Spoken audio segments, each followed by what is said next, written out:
Aujourd'hui, une vidéo un peu fun. Vous allez voir que ça peut également vous servir pour plus tard. On va aller voir des exemples de FOMO et de panic sell. Les FOMO, c'est la Fear of Missing Opportunity. C'est la peur de rater une opportunité quand elle est devant vous. Les panic sell, c'est des gens qui vendent dans la panique après une mauvaise nouvelle ou une mauvaise rumeur et qui vont vendre à un prix très bas par rapport au prix moyen du marché actuellement sur le joueur. Réfléchissez bien avant d'investir, même si des fois il faut réfléchir vite. Demandez-vous si vous n'êtes pas en train de faire un FOMO au moment où vous allez acheter, quand vous voyez une nouvelle sortir. Ça peut être intéressant de le prendre vraiment au tout début, avant que ça monte fort, mais parce qu'après, quand il y a une montée, forcément ça va redescendre vite. Donc si vous le prenez vers le haut, ça peut vous faire perdre 20, 30, 50%, même plus de votre investissement en très peu de temps. Donc vraiment faites bien attention à ça. Et si vous voulez éviter ce genre d'erreur, gagner une carte cadeau, même avoir plein de conseils sur l'achat-revente ou pour monter vos équipes, n'hésitez pas à vous inscrire via mon lien de parrainage juste en dessous de la vidéo. Donc avec celui-là, vous gagnez une carte cadeau et je vous accompagne dans votre aventure dès le début. Tout de suite, on va aller voir les petits FOMO et les panic sell. C'est parti. Et le premier, je vais essayer d'aller rapidement parce que j'en ai 7-8, je crois, exemples à vous montrer. Ça va être à peu près les mêmes, mais pour des raisons différentes, vous allez voir. C'est Darko Lemajic, donc c'est un attaquant de la Gantoise qui, lors du premier match, a été titulaire. Donc à la sortie de la compo, vous voyez ce que ça a fait. Ça a littéralement explosé. Hop, même pendant la soirée. Donc hop, ça c'est pendant le match. Après, c'était à 20h30. Et même après, parce que, je vous montre, premier match, il a été buteur avec son équipe. Donc il a fait un score de 68, un petit 8 de all-around plus un but. Le problème, c'est qu'à la Gantoise, après si on creuse un peu, De Poitre et Ojija Ofoué sont blessés. C'est deux joueurs qui sont du secteur offensif. Je crois que c'est vraiment De Poitre qui l'a remplacé, parce qu'il est attaquant De Poitre, même s'il est un peu vieux. Je pense que c'est lui qui prendra la place. Donc du coup, son prix a explosé. Le problème, vous pouvez voir, c'est qu'il est monté à 0,0 1,20 alors qu'il était de base à 0,0035. Donc c'est x3, x4 même. Et juste après, même dans la nuit, ça partait à 0,008. Donc si vous achetez vraiment très haut, derrière à un moment donné, ça va retomber. Là, il y a eu pas mal d'achats, pas mal de reventes. Peut-être parce que De Poitre et Ojija Ofoué sont encore blessés pour les prochains matchs. Donc du coup, les gens prennent pour leur prochaine Game Week. Même là, ça a été surpayé. On va aller voir les offres actuellement. Il a été payé il n'y a pas longtemps à 0,01.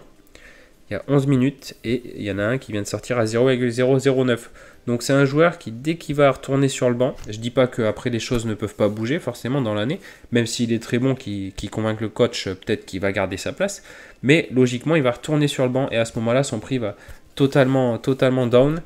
Donc voilà, un bel exemple de FOMO en plein dans la soirée après le match grâce à sa titularisation et à sa perf, mais derrière forcément les gens ont vraiment recherche un petit peu plus derrière et savent vraiment que le joueur n'a pas une place de titulaire de base, donc ça redescend et s'il repart à banquette, ça va continuer. Et le deuxième, vous allez voir, c'est assez sympa, c'est Anthony Nwakaeme, c'est un milieu de Trabzonspor de 33 ans, il me semble, oui c'est ça. Donc je vous montre vite fait son SO5 parce qu'il est vraiment pas mal, voilà, c'est vraiment un gros milieu de terrain à Trabzonspor. Et on va aller voir le price graph, vous allez voir, c'est assez marrant, il y a eu un énorme panic sell juste là. Donc là, vous pouvez voir qu'il y a un gap, un gros trou, personne ne va acheter. Et les gens ont dû baisser leur prix. C'est pour ça que là, le premier, c'est un bot, Jackbot, qui l'a pris.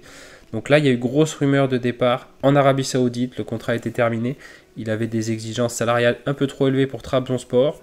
Il avait été envoyé, je crois, à un moment du côté de Galatasaray ou ailleurs.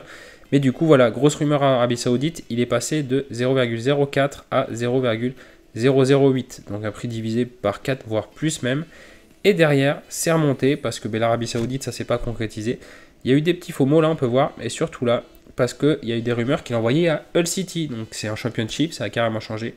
En plus, c'est 46 matchs à championship, donc c'est assez intéressant. Et derrière, restagnation des prix, mais parce qu'il n'y a rien de neuf dessus. Et aux dernières nouvelles, j'ai regardé, il veut repartir à Trabzonspor, il veut revenir. Donc il leur demande de le reprendre, parce qu'ils l'ont pas repris, parce qu'il avait des exigences salariales un peu trop élevées avant. Donc à voir ce qui va se passer. Mais voilà, bel exemple de panic sell en tout cas sur Anthony Nwakaeme. Et le troisième, on va laisser rapidement, c'est Théo Bongonda. Vous allez voir qu'en 3 jours, on a eu les deux moves. On a eu un gros panic sell juste là. Donc il est passé de 0,04 Ether à 0,01, prix divisé par 4 parce que grosse rumeur en Arabie Saoudite.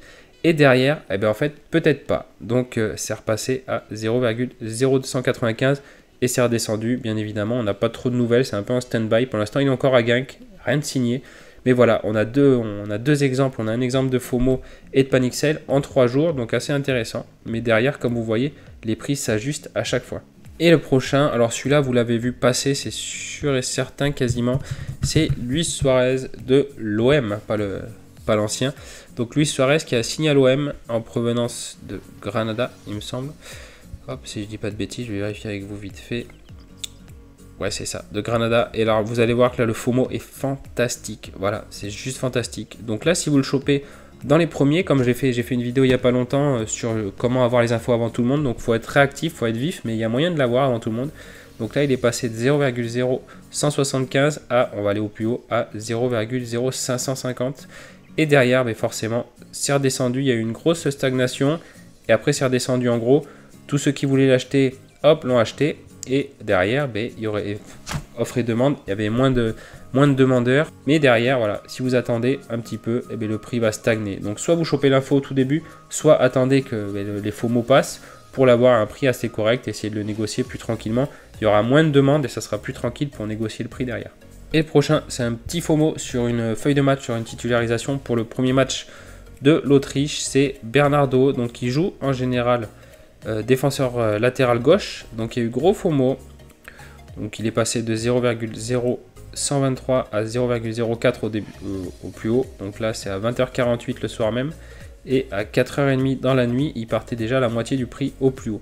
Donc quand forcément les gens ne veulent plus acheter à un certain prix, les vendeurs vont descendre jusqu'à que ça parte. Et voilà, vous voyez, là les acheteurs et les vendeurs ont trouvé un prix qui leur va à tous les deux. Donc vraiment, ça c'est aussi un petit conseil quand vous avez un joueur que vous voulez vendre et que vous attendez une hype par rapport à sa titu ou quoi. Si vous attendez une hype, c'est bien de le lister en avance à un prix défini, pas trop haut, n'abusez pas non plus.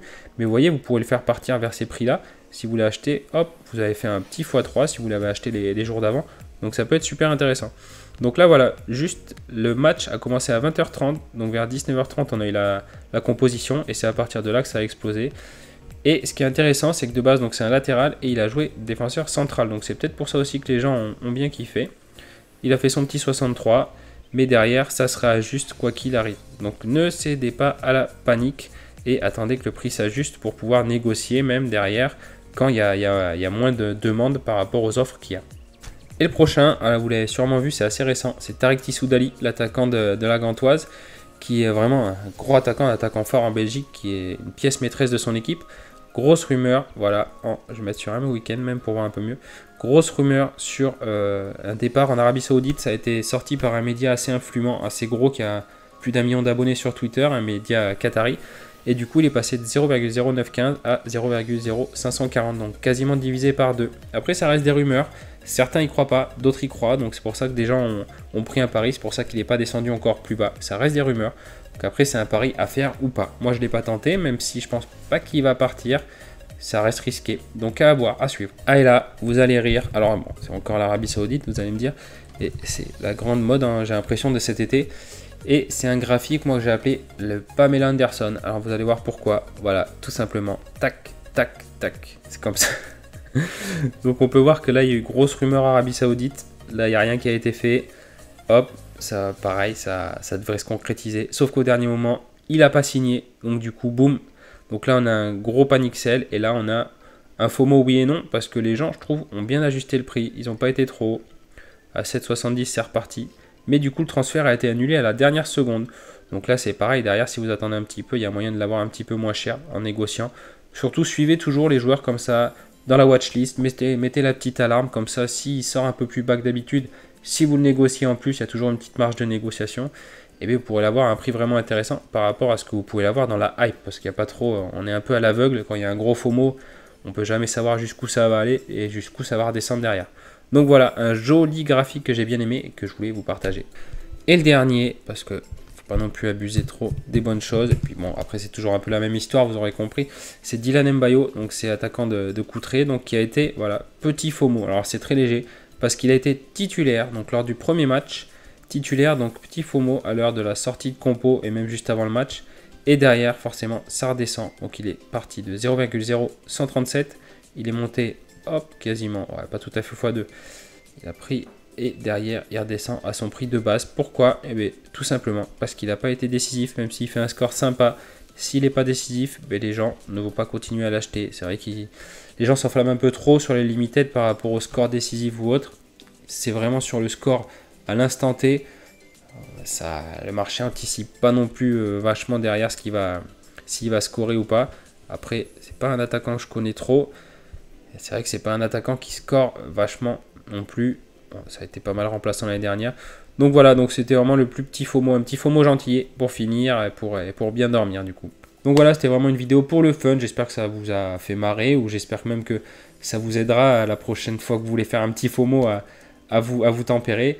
Donc regardez vraiment les dernières ventes qu'il y a eu juste avant. Si vous ne surpayez pas le joueur sur le coup, réfléchissez vite parce que si vous avez l'info au début, ça peut être intéressant par contre, mais ça peut être vite tombé comme un piège. Donc faites gaffe. Je vous remercie d'avoir regardé cette vidéo et je vous dis à bientôt. Salut!